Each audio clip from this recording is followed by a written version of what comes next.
ముఖ్యమంత్రి గారు, నేషనల్ పాలిటిక్స్లో చాలా పెద్ద చర్చ జరుగుతున్న విషయం మీరు లేవనెత్తినారు. యూపీఏ ఎజెండాలో కానీ మీ నేషనల్ లీడర్షిప్ ఎజెండాలో కానీ ఈ రెండు లేవు. ముందు ఉన్నాయి కానీ ప్రముఖంగా లేవు. రిజర్వేషన్లు, రాజ్యాంగం రద్దు, చాలా పెద్ద టాస్క్ని ఎత్తుకున్నారు మీరు. ఇది ఒక ఎన్నికల ఎత్తుగడన? భవిష్యత్తులో దీని మీద ఆధారపడి చేయాల్సిన పోరాటాలకి ముందు ఉంటారా? ఈ రెండింటికి సమాధానంగా. డెఫినెట్గా అంటే నేను ఆధారాల ప్రాతిపదికన ఈ అంశాలు లేవనెత్తిన. రెండు విషయాలు ఇందులో. 2000 సంవత్సరంలో ఎన్డీఏ అధికారంలో ఉన్నప్పుడు అటల్ బిహారీ వాజ్పేయి గారు కేఆర్ నారాయణన్ గారి ప్రసంగంలో రాజ్యాంగాన్ని మార్చే విషయానికి సంబంధించిన అంశాన్ని ప్రస్తావించిండు. 21 ఫిబ్రవరి 2000 సంవత్సరంలో గెజిట్ నోటిఫికేషన్ విడుదల చేసి జస్టిస్ వెంకటాచలయ్య కమిషన్ అపాయింట్ చేశారు. 50 సంవత్సరాలు రాజ్యాంగం పూర్తి అయిన సందర్భంలో రాజ్యాంగంలో తీసుకురావాల్సిన మార్పుల గురించి, రాజ్యాంగాన్ని మార్చే విధానం గురించి వారిని అపాయింట్ చేశారు. 2002లో 10 మందితో కూడుకున్న జడ్జిలందరూ కలిసి నివేదిక ఇచ్చారు. అది ఇప్పుడు కనిపించడం లేదు. First point. సెకండ్ పాయింట్, 1925లో రాష్ట్రీయ స్వయం సేవక్ సంఘ్ మొదలుపెట్టినప్పుడు డాక్టర్ కేశవరావు బలిరామ్ హెగ్డేవర్ గారు స్వతంత్రం కోసం కొట్లేవాడు చాలామంది ఉన్నారు. హిందువుల యొక్క హక్కుల కోసం, హిందూ సమాజం కోసం పనిచేసే వాళ్ళు లేరు. అందుకోసమే నేను ఆర్ఎస్ఎస్ను ప్రారంభిస్తున్నా. 100 సంవత్సరాల లోపల ఈ దేశాన్ని హిందూ దేశంగా ప్రకటించే విధానాన్ని కార్యాచరణ తీసుకొని ముందుకెళ్తామని వారు మొదలుపెట్టినారు. ఆ రోజు ఆ 100 సంవత్సరాలు 2025 ఇప్పుడు పూర్తి కాబోతుంది. వారి తర్వాత బాధ్యతలు తీసుకున్న గోల్వాల్కర్ గారు రాసిన రచనలు మీరు అందరు చదివినారు. బంచ్ ఆఫ్ థాట్స్ కాకపోతే ఇతర విషయాలు. వారు రిజర్వేషన్లను వ్యతిరేకిస్తూ స్పష్టమైన విధానాన్ని మాట్లాడినరు, రాసిండ్రు. ఈరోజు అన్ని రాజకీయ పార్టీలు అవి మదర్ ఆర్గనైజేషన్స్, వాటికి ఫ్రంటల్. ఇప్పుడు కాంగ్రెస్ పార్టీ ఉందనుకోండి, ఐఎన్సీ ఇస్ మదర్ ఆర్గనైజేషన్. మాకు యూత్ కాంగ్రెస్ కావచ్చు, ఎన్ఎస్యుఐ కావచ్చు, మహిళా కాంగ్రెస్ కావచ్చు, ఐఎన్టీయూసీ కావచ్చు, ఇవన్నీ మా ఫ్రంటల్స్.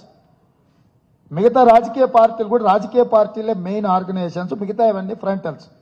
Whereas in BJP is not an mother organisation.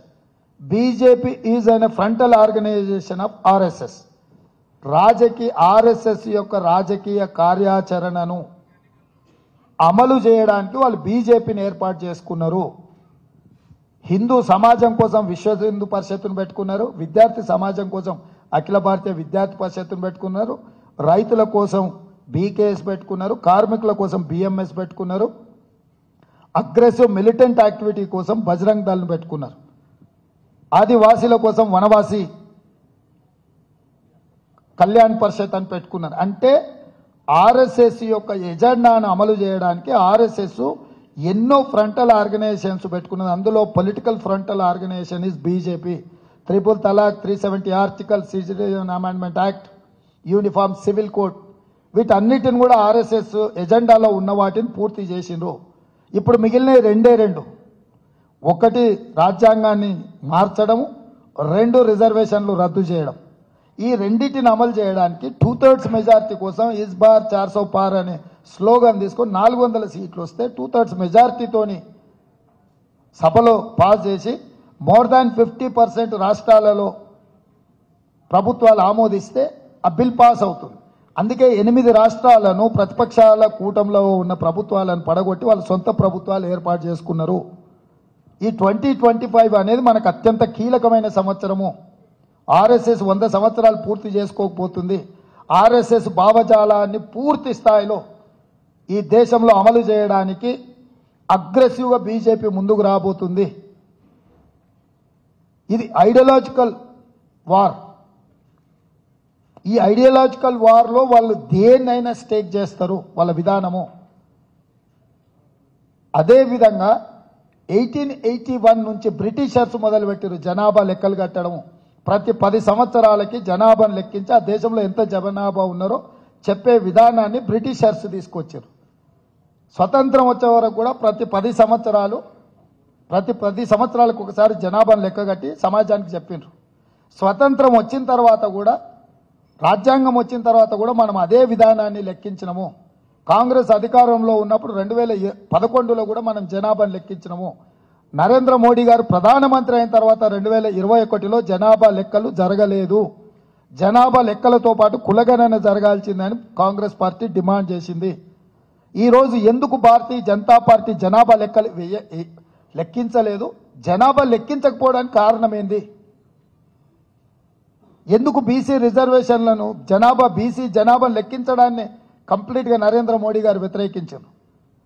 మీకు 1978 అపాయింట్ చేసిన బీపీ మండల్ కమిషన్ కావచ్చు, 1990లో విపి సింగ్ గారు అమలు చేసిన మండల్ కమిషన్ కావచ్చు, మండల్ కమిషన్ని నిర్వీర్యం చేయడానికి కమాండల్ ఎల్కే అద్వానీ గారు రథయాత్ర కావచ్చు, ఆ రోజు దేశంలో జరిగిన పరిణామాలు, 90 దశకంలో జరిగిన ఈ దేశంలో పరిణామాలు మీకు అందరికీ బాగా తెలుసు.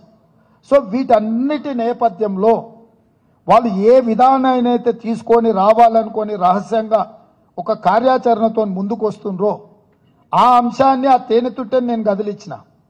నా స్థాయి కానీ నా అనుభవం కానీ చాలా చిన్నది.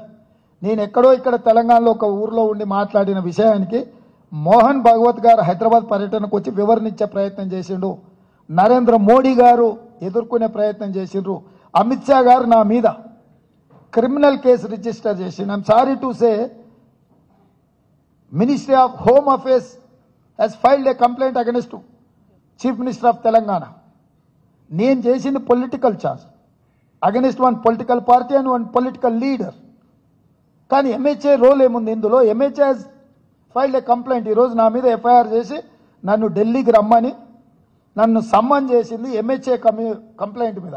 ఎన్నికల కోడ్ ఉన్నప్పుడు ఎన్నికల కమిషన్ పరిధిలో పనిచేయాల్సిన ఈ సంస్థలు ఎలక్షన్ కమిషన్ ఆఫ్ ఇండియా నోటీసులు లేకుండా ఎంహెచ్ఏ నా మీద దేశాన్ని విచ్ఛిన్నం చేయడానికి కుట్ర చేస్తున్నాడు తెలంగాణ ముఖ్యమంత్రి అని తెలంగాణ ముఖ్యమంత్రి హోదాలో ఫిర్యాదు చేయడం, ఎఫ్ఐఆర్ చేయడం, సమ్మన్ చేయడం జరిగింది. అంటే నేను లేవనెత్తిన అంశం యొక్క ప్రాధాన్యత, దాని యొక్క తీవ్రత ఏ స్థాయిలో ఈరోజు బీజేపీని ఉక్కిరి బిక్కిరి చేస్తుందో మనం అర్థం చేసుకోవచ్చు. కాబట్టి ఈ విషయాన్ని పూర్తి స్థాయిలో తేల్చడానికే కార్యాచరణ తీసుకున్నాం. వాళ్ళు సమ్మన్ చేసినా, మా వాళ్ళని అరెస్ట్ చేసినా, గాంధీ భవన్ మీద దాడి చేసినా, మా వాళ్ళందరినీ అరెస్ట్ చేసినా, ఢిల్లీలో అరెస్ట్ చేసి జైలుకు పంపించిన.